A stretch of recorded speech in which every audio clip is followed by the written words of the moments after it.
mudança e esperança. Quando Zexi saiu da companhia de Clean naquela noite, ela voltou para sua residência particular, e foi para seu quarto, despiu-se, e se espreguiçou, olhou para sua cama. Com certo ódio, não porque não gostasse, mas porque, sabendo o que fazia agora, parecia uma ferramenta de manipulação, ou um suborno, era um de seus prazeres secretos deitar a cabeça em um travesseiro frio, e deixar a cama esquentar em torno de sua pele nua. Mas tudo ao seu redor que falasse da importância de sua posição, agora parecia apenas mais um meio de controlá-la. Ela acendeu uma vela que realmente não precisava, depois acendeu outra para garantir, e colocou as duas na mesa de cabeceira diante do espelho. Ela sentou-se, e olhou para seu reflexo, pensando em sua conversa com Raymond, e em sua recente discussão com Clean. Ela pensou no que Clean havia dito antes, sobre a Orly. Quase certamente sua própria meia-irmã, lambendo o mingau do chão de pedra, ela pensou sobre o que Berenice havia dito, o que Dominique havia dito. Por último, ela pensou em seu próprio comportamento. Em seus muitos anos de vida, ela sempre tentou esconder as orelhas, elas eram um sinal de dor e ódio, e a dádiva de um homem que ela insultava totalmente, e desejava matar. Ninguém ao seu redor jamais olhou para ela sem desprezo quando as viu. Ela queria esquecer essa parte de si mesma, sua herança, mas então, todo mundo também. Eles queriam esquecer que ela era parte elfa, queriam que ela esquecesse isso, e mais, queriam que ela odiasse isso se lembrasse disso. E tudo colocado em contexto, muito disso tinha que ter sido deliberado em sua educação, se não de sua mãe, pelo menos de seus professores e superiores que a guiaram como bem entenderam, transformando-a em uma arma que eles poderiam usar. Talvez não Raymond. Mas ele também fazia parte do sistema. À medida que esses pensamentos giravam em sua mente, ela fez uma escolha calculada. Ela puxou o cabelo para cima, e segurou-o perto de cada lado da cabeça, depois puxou a parte livre para trás, e prendeu-o em um rabo de cavalo curto no centro. Foi a primeira vez que ela viu suas orelhas expostas tão abertamente em várias vidas humanas. Não desde que ela foi capaz de escondê-las. Parecia estranho, mas foi um começo.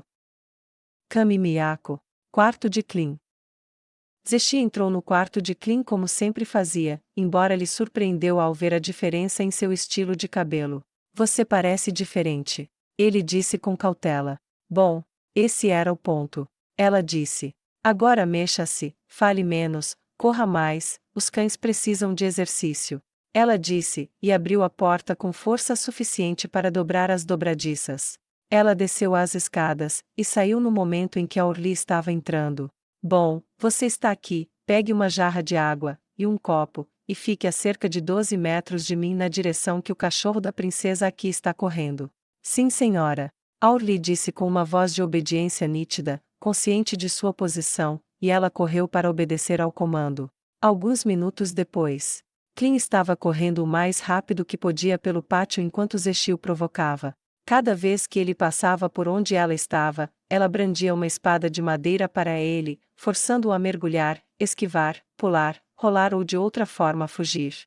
Para que sua força imensamente superior não interrompesse seu impulso. A Orly, por sua vez, estava além de Zexi, cerca de 12 metros com uma jarra de água, e um copo, exatamente onde lhe haviam dito. E se Clean conseguisse evitar ser atingido, ela serviria água para ele, deixando o beber, e continuar. Mais de uma vez ela estremeceu quando um golpe atingiu o jovem loiro teimoso, mas ele recuperou continuamente o ímpeto, e correu outra volta. Uma hora depois, Zexi parou, e jogou-lhe a espada, ele se curvou, vomitou, e bufou, enquanto a Orly corria com água para oferecer a ele. Ainda não. Zexi disse. Ele tem que lutar primeiro. Ela disse, apontando sua espada para Clean. Clean ergueu a mão esquerda para implorar por um momento enquanto respirava fundo, e apoiou a parte superior do corpo com a mão direita na coxa direita. Eu vou precisar só de 1 minuto, ele disse. Um segundo depois, o pé de Zexi acertou seu rosto, e o colocou de pé, cambaleando-o para trás, e fazendo-o cair de bunda. Ele balançou a cabeça surpreso, e limpou o sangue do nariz antes de olhar para ela surpreso. Zexi apontou a espada para Orly. Ela vai morrer, você vai pedir a um assassino para te dar 1 minuto porque você está cansado? Ela perguntou com sarcasmo venenoso. Tudo bem, espere um minuto, estarei ocupada. Zexi disse, e virou-se para Orli, cujo rosto ficou subitamente contorcido de medo. Zexi deu um passo à frente, uma aura impiedosa saiu de seu corpo enquanto ela brandia a espada à sua frente. Nem se mova, escrava. Zexi disse a Orli, cujos pés ficaram enraizados no chão, mas não conseguiu parar o movimento de tremer. Clem começou a se levantar, e correr em direção à espada que ela havia jogado para ele. Aqueles que querem matar todos que você deseja proteger não vão esperar pela sua conveniência. Ela disse, e deu outro passo. Sua espada brilhou na frente dela novamente. Eles não vão se importar se você estiver cansado. Eles não vão se importar se você acabou de correr 13 quilômetros. Ela disse, e deu um passo à frente novamente. Você é a única coisa entre essa garota e a dor. Ela é uma escrava elfa em Kami Miyako. Ninguém aqui dá a mínima se eu espancá-la até a morte aqui mesmo. Eu só seria repreendida por não pedir limpeza. Ela disse, e deu mais um passo à frente. Enquanto falava, ela examinou o pátio. Havia guardas, nobres, sacerdotes. Pelos 6, havia muitos sacerdotes aqui no coração governamental da cidade. Sua voz estava fria como gelo quando Clem conseguiu tropeçar na espada e arrancá-la do pó. Os deuses escolheram a vida humana, não foi? Ela saiu sem olhar para trás. Orli estava choramingando, mas não correu. Eles não vão se importar se Orli quebrar a mandíbula, as pernas quebradas, os braços quebrados, ninguém aqui vai se importar. O que você vai fazer sobre isso? Nada. Porque você precisa de um minuto, certo? Ela disse. Por favor. Não, senhora. Orli implorou. Clem já estava correndo antes de sua sentença terminar. Zexi ficou na frente de Orli, que abaixou a cabeça subservientemente, quando Clem conseguiu deslizar no chão passando por Zexi. Assim que o trunfo da teocracia Slane levantou sua espada de prática, ela olhou em volta para todos os rostos observando, alguns deles pareciam presunçosos, satisfeitos ou, para seu desgosto, como se eles mal estivessem escondendo algo mais distorcido. Havia muito poucos que pareciam simpatizar com a garota, e ninguém disse nada, ou tentou interromper. Zexi baixou a espada de treino no momento em que Clem apoiava a lâmina sobre a cabeça na frente de Orli. O estalo de madeira contra madeira ecoou por todo o pátio em todas as paredes, e Zexi puxou a espada de treino, e deu um pequeno sorriso de satisfação ao ver os dentes cerrados de um Clem determinado e furioso. Zexi recuou, e acenou com a cabeça em aprovação. Muito bem, Clem, você protegeu seu pupilo. E aqui você pensou que... O que foi que você disse? Precisava de um minuto. E você, Orli, muito bem. Zexi disse, e se aproximou. Depois deu um tapinha em seus cabelos dourados. Espere o quê? Clem perguntou confuso. Zexi sorriu. Você quer contar a ele, Orli? Ela perguntou. Orli corou um pouco, mas gaguejou. Ah, quando ela virou as costas para você. Ela piscou para mim. Não foi difícil descobrir o que ela queria, então eu joguei junto. Clem caiu de costas, e Orli rapidamente trouxe água para ele. Por que é que não importa onde eu vá? As mulheres que conheço parecem decididas a me atormentar de alguma forma. Você teria descoberto por si mesmo, se ao menos tivesse parado para pensar. Zexi repreendeu enquanto Orli o ajudava a se levantar e se encostar na parede para beber. Você me conhece há pouco tempo, e deveria saber que não vou bater em uma escrava indefesa para puni-lo por sua fraqueza. Mas você é emotivo, dado a reagir sem pensar, isso faz você ingênuo, fácil de enganar. Zexi colocou a ponta da espada de madeira sob o queixo, e inclinou a cabeça para cima. Isso também é uma fraqueza. Não importaria se você tivesse o poder de Gazef Stronov, ou de mim, ou daquele ser morto-vivo que fez os cardeais cagarem em suas vestes. Se você é facilmente enganado para sempre, isso é um fracasso tão grande quanto a fraqueza física. As pessoas podem morrer de estupidez tão facilmente quanto de uma flecha no olho. Você faria bem em se lembrar disso. Vá se lavar, e comer alguma coisa. Ela disse enquanto puxava a sua espada de treino. Você vai me ajudar com algo hoje, e precisa estar razoavelmente limpo para fazer isso. Vejo você um pouco mais tarde. Ela disse, e foi embora, examinando o pátio com desgosto. Houve um segundo teste lá fora, e sua cidade falhou. Não cabia a Zexi comprar as coisas de que precisava, ela era bem paga pelo seu trabalho, embora raramente gastasse alguma coisa. Hoje, porém, ela estaria comprando bastante. Mas não pessoalmente, primeiro ela visitou sua casa, e abriu um baú cheio de moedas. Ela tirou vários sacos de vários tamanhos para guardá-los, e os encheu um por um. Quando terminou, ela os jogou em uma mochila, e voltou para os aposentos de Clean. Ele já estava vestido, e terminando a refeição junto com a Orly. Zexi deixou cair a mochila sobre a mesa sem cerimônia. Ela abriu, e tirou um punhado de moedas. Ela as entregou a Orly, e disse: vá ao mercado, não fale com ninguém além daqueles que você precisa, compre uma bola de tinta preta mágica barata, e volte aqui imediatamente. Sim, senhora. Ela disse, pegou as moedas, e saiu correndo porta afora sem perguntar mais nada. Clean olhou para ela com curiosidade. Como você se sentiria se tivesse cabelo preto? Ela perguntou. Ah, eu não sei. Ele disse hesitante. Bem, você vai descobrir. Ela disse. Vou mandar você para o mercado, e você vai comprar essas coisas. Ela disse, e pegou uma folha de papel, e começou a escrever as coisas. Ela então deslizou o papel para Clean, que olhou para ele com ceticismo. Serei um bom prisioneiro. Mas não vou machucar meu país ou minha princesa. Ele disse. Não ajudarei em operações militares. Bom, ela disse. Você tem minha palavra de que isso de forma alguma afetará negativamente seu país ou seus entes queridos. Ele deu um aceno sério. Aceitarei sua palavra então. Bom, ela disse simplesmente. Você receberá essas coisas no endereço que escrevi lá embaixo, pagará por tudo adiantado, e não responderá a nenhuma pergunta sobre quem as encomendou ou para quê. Você será um bom cachorro, e brinque de buscar para mim, tendo esses suprimentos entregues esta noite, e eu juro, Clean, se você informar alguém sobre isso, perder a confiança que lhe concedi não será a pior coisa que pode acontecer. Uma fúria sombria rodou nela quando ele sentiu sua intenção de matar, era poderosa, mas nada perto do que Sebas foi capaz de emitir. No entanto, ele queria tranquilizá-la, independentemente de ela tentar intimidá-lo ou não. Então, ele assentiu. Eu não vou quebrar a sua confiança.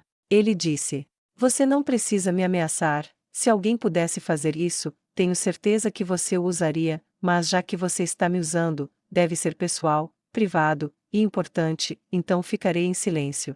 Ele disse com firmeza. Poucos minutos depois, Orly voltou, e colocou a tinta sobre a mesa. Use-a, Clean. Zexi disse. Um momento depois seu cabelo loiro estava preto como a noite, seus cabelos loiros se destacavam tanto que ele agora parecia uma pessoa completamente diferente. Vá direto ao assunto, tenho perguntas para Orly. Ela disse, e Clean pegou a mochila, e saiu. Orly se ajoelhou na frente de Zexi, e esperou pacientemente enquanto ouvia o tom de mestre sobre escravo na voz da meio-elfo. Levante-se, Orly. Zexi disse calmamente. Orly se levantou. Sente-se. Ela comandou. Orly começou a voltar ao chão, apenas para ser interrompida por um toque repentino da mão de Zexi, e um olhar repentino, muito breve, e angustiado antes que a cuidadosa expressão neutra se restaurasse. Na cadeira. Zexi disse, corrigindo-a severamente, mas gentilmente. O que a senhora deseja saber?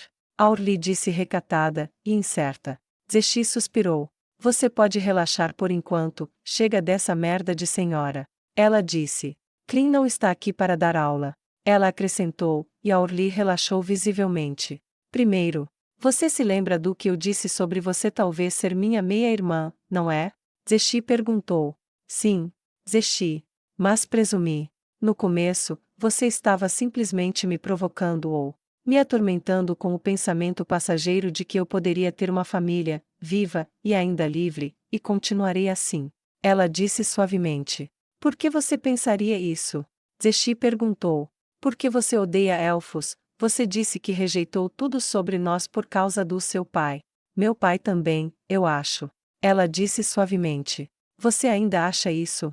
Zexi perguntou. Não, senhora Zexi, tendo conhecido você melhor, você pode parecer assim por fora, mas você não é do tipo que pratica crueldade mesquinha com os fracos. Mas, até esta manhã, eu não achava que isso importasse para você, mesmo se fosse verdade. Ela disse. Como assim? Zexi perguntou. Você piscou para mim antes de fazer Clean pensar que ele tinha que me proteger. Se eu não significasse nada para você. Se você.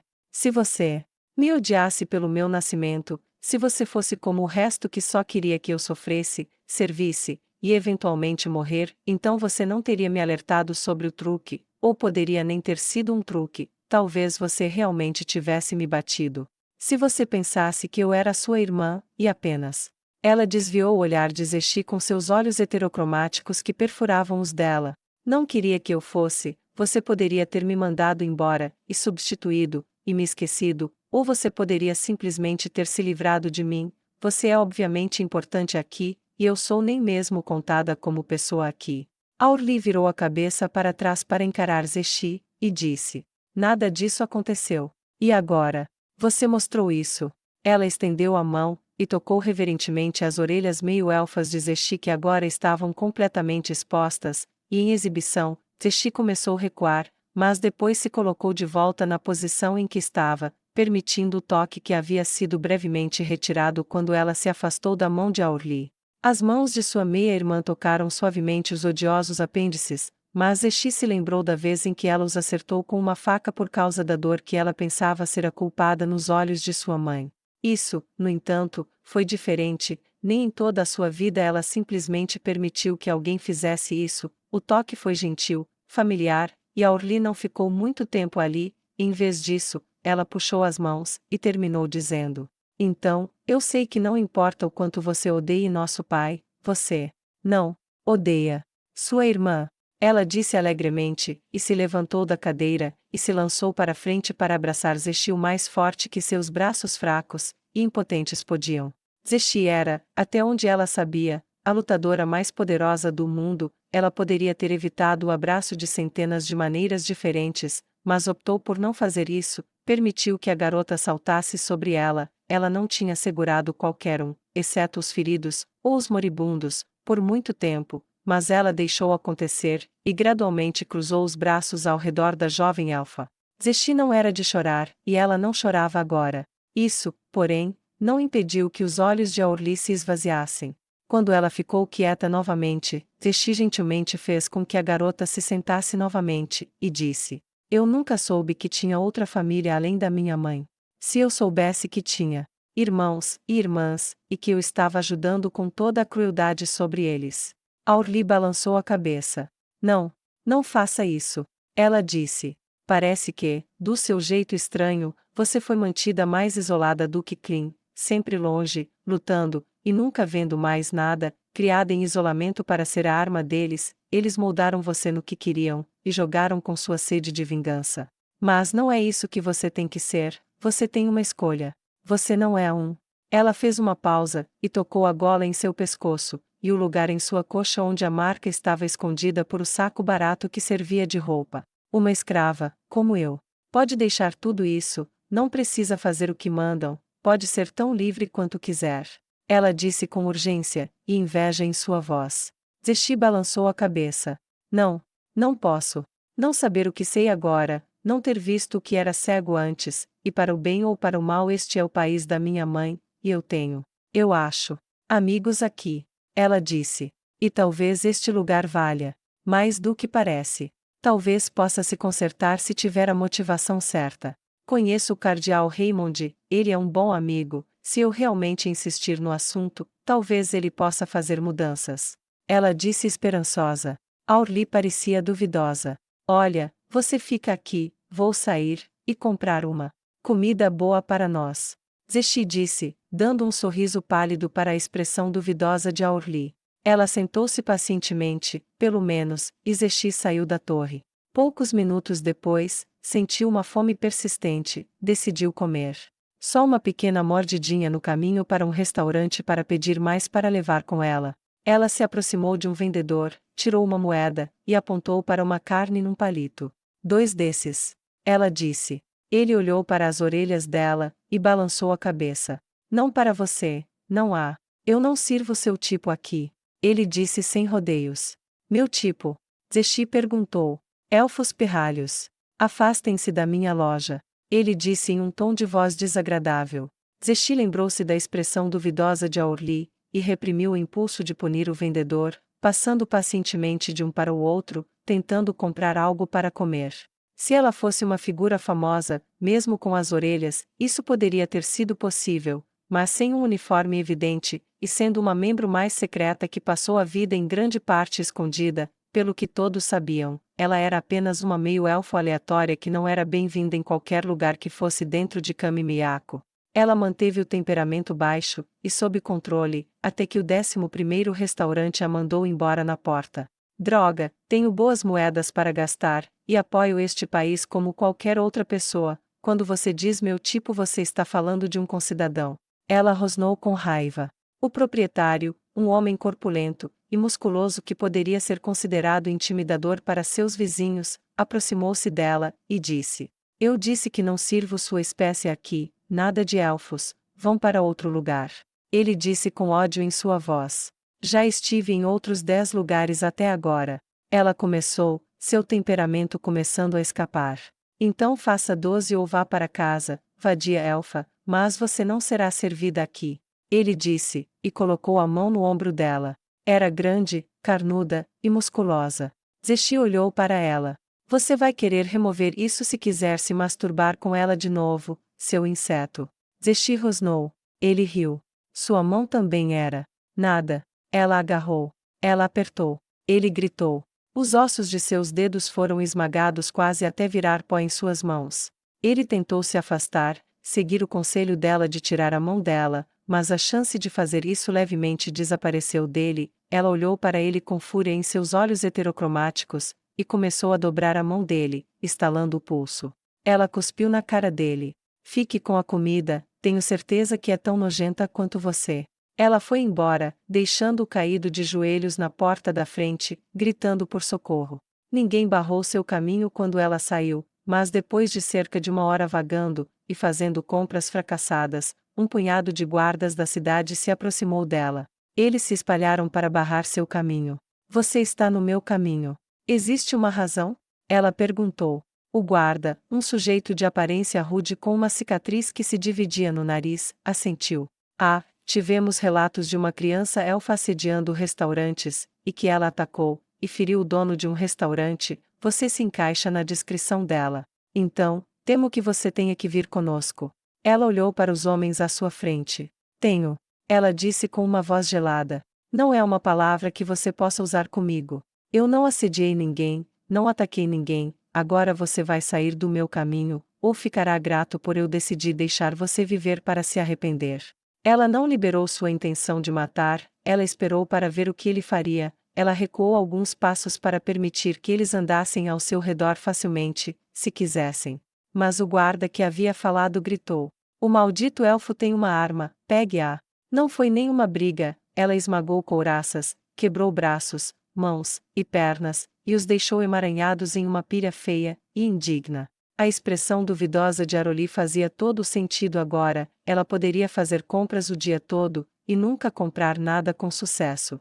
Ela revirou os olhos, supôs que seus sucessos anteriores se deviam a fazer compras no exterior, estar com membros da teocracia ou esconder as orelhas para que não fosse óbvio que ela era de ascendência élfica. Agora, aberta e exposta, não havia como esconder isso, e nem havia a segurança do seu uniforme. Ela olhou para a pilha quebrada de guardas, e se aproximou de um que ainda estava consciente. Ela puxou a cabeça dele para olhá-lo no rosto. Seu homem estúpido. Você não tem ideia do que fez hoje, seja grato por ter vivido isso, mas saiba disso, eu sirvo os cardeais diretamente, e quando eles retornarem, bem, se você e seus amigos idiotas ainda estiverem usando armaduras nesta cidade até lá, posso prometer que vocês estarão na linha de frente contra os mortos-vivos antes que o primeiro monstro atravesse a fronteira. Diga isso aos seus amigos idiotas quando eles acordarem, e fiquem felizes, não tenho motivo para matar vocês. Ainda. Ela disse, e cuspiu em seu rosto aterrorizado antes de soltar seu cabelo, e desaparecer por um beco. Completamente irritada, Zexi voltou para a torre onde Klin estava mantido, e o encontrou já retornando. Tudo feito. Ele disse, e entregou a Zexi o recibo de suas compras, bem como todas as moedas restantes. Tive que dar uma gorjeta generosa, mas eles prometeram uma entrega noturna no armazém que você especificou. Além disso, Aurli mencionou que você saiu para comer, e não voltou, então voltei, e comprei alguns também. Eu usei um pouco das moedas que você me deu para isso, espero que não se importe. Ele acrescentou um tanto timidamente enquanto distribuía vários recipientes com carne recém-cozida, vegetais e sopa. Zexi fumegou. Você é um estrangeiro, um maldito prisioneiro aqui, eu sou um veterano de guerra das escrituras negras que vive como o trunfo da humanidade. Eu não conseguiria nenhuma maldita salsicha com a moeda que meu próprio país me paga. Você está surpresa? Aurli perguntou. Você é meio elfo, meio humano, então muitos deles não aceitarão você. Ela disse suavemente. Zexi sentou-se muda e infeliz à mesa, agradecendo brevemente a Clem pelo que ele fez, mas sem vontade de conversar. Naquela noite ela foi ao endereço onde seus suprimentos seriam entregues, e abriu o depósito para o carrinho cheio de materiais. Envolta pela luz fraca, e com um capuz sobre a cabeça, os trabalhadores mal prestaram atenção nela. Quando terminou, ela deu-lhes algumas moedas extras, e esperou até que eles desaparecessem. Depois que eles estavam fora do alcance da audição, a uma distância considerável para ela, ela abriu uma das caixas, e tirou vários conjuntos de roupas, e os jogou em sua mochila. Ela então correu para o templo, através da porta secreta, e todo o caminho até onde os elfos estavam hospedados. Havia velas acesas na escuridão, e o barril onde eles estavam se aliviando teve que ser esvaziado. Ela distribuiu vários conjuntos de roupas, e fez com que a seguissem. Eles voltaram pelos esgotos, até o armazém. Ela rapidamente os fez descarregar o máximo que puderam, e os levou de volta para onde os outros estavam hospedados. Era trivialmente fácil, com seus sentidos superiores, saber se havia alguém por perto com quem se preocupar, e depois de viagens consideráveis, os trabalhadores improvisados tinham descarregado comida, cerveja de baixa qualidade, roupas adicionais, e outros suprimentos necessários.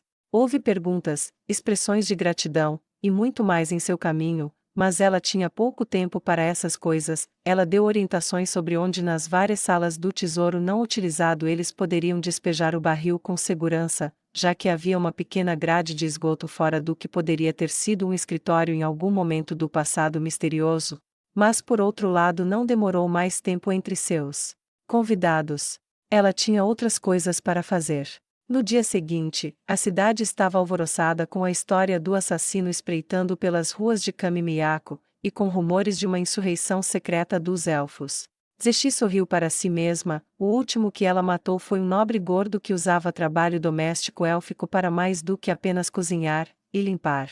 Esses elfos também estavam agora escondidos no enorme complexo subterrâneo. Uma nova rotina surgiu para ela depois disso. De manhã ela passaria um tempo com Clem, e se acostumaria a ter uma irmã mais nova. A fúria aumentaria quando ela olhasse para o saco sujo que Aurli foi forçada a usar. Ela treinaria Clem violentamente, e ele mostraria pequenas melhorias, aqui e ali. Aurli comparecia, mas Zexi raramente a mandava buscar qualquer coisa, exceto tintura de cabelo para Clem para outra entrega de suprimentos. À noite, depois de deixar os dois, ela saía e caçava. Estabelecimentos que tinham escravos élficos aumentaram a segurança, é claro. Mas o que significava isso para ela? Ela riu enquanto saía de outra casa encharcada de sangue com duas elfas.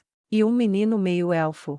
Ela foi especialmente brutal com aquele homem em particular. Ela o deixou pendurado de cabeça para baixo pelos pés, e sangrando pelos orifícios que costumavam ser a fonte de seus maiores prazeres. Não foi rápido. Ela poderia facilmente matar 2 ou 3 por noite na enorme cidade, e encontrar tempo para explorar outro local, e todos os dias as histórias do serial killer. Ou da resistência dos elfos, dependendo de com quem você falava. Cresciam, e cresciam. Os guardas estavam em força tanto fora da cidade quanto dentro dela. Apesar de tudo de bom que fazia, Kami-Miyako era simplesmente grande demais, e a cidade tinha muitos elfos. Para sua raiva eterna, meio-elfos, servindo em vários papéis servis. Ela saía às vezes durante o dia, e tentava se envolver em sua cidade de pequenas maneiras, comprando produtos ou comendo fora ou até mesmo sentando, e observando as pessoas passarem, mas tudo o que recebia em troca era desprezo, e assédio ocasional de um guarda, que disse que alguém relatou um criminoso elfo avaliando as vítimas, e dizendo-lhe para voltar para o lugar de onde veio. Quando os cardeais retornaram do reino dracônico, ela era uma mulher sem país, pelo menos em sua opinião. O retorno deles foi o motivo para uma reunião ser marcada para o dia seguinte, e pela primeira vez em todo o seu tempo na teocracia, ela ficou feliz por uma reunião estar acontecendo, e para se preparar para ela, ela realmente reservou um tempo para ler os relatórios que foram enviados para a sua casa. Ela pegou aquele rotulado como Acordos Dracônicos. Ela leu a lista, ou começou a ler, ela viu as proibições contra o próprio comportamento que a criou, que quase destruiu a vida de sua mãe, que abusou de Aurli. Algumas delas ela só conseguiu entender porque ela era o guardião do tesouro, e poderia facilmente concluir que pelo menos um dos itens ali embaixo era um item de classe mundial. Ela segurou o documento como se fosse um filho querido. Se ela não caçasse naquela noite, amanhã ela poderia apelar para o cumprimento do documento em suas mãos, e ver Aurli livre, e seu país restaurado ao que ela tinha visto antes, ou pelo menos ao início dele. Ela sorriu para o sol que se punha lentamente, e que ela podia ver pela janela. Amanhã será um dia maravilhoso. Zeshi disse para si mesma enquanto se levantava, e ia comer com Clean.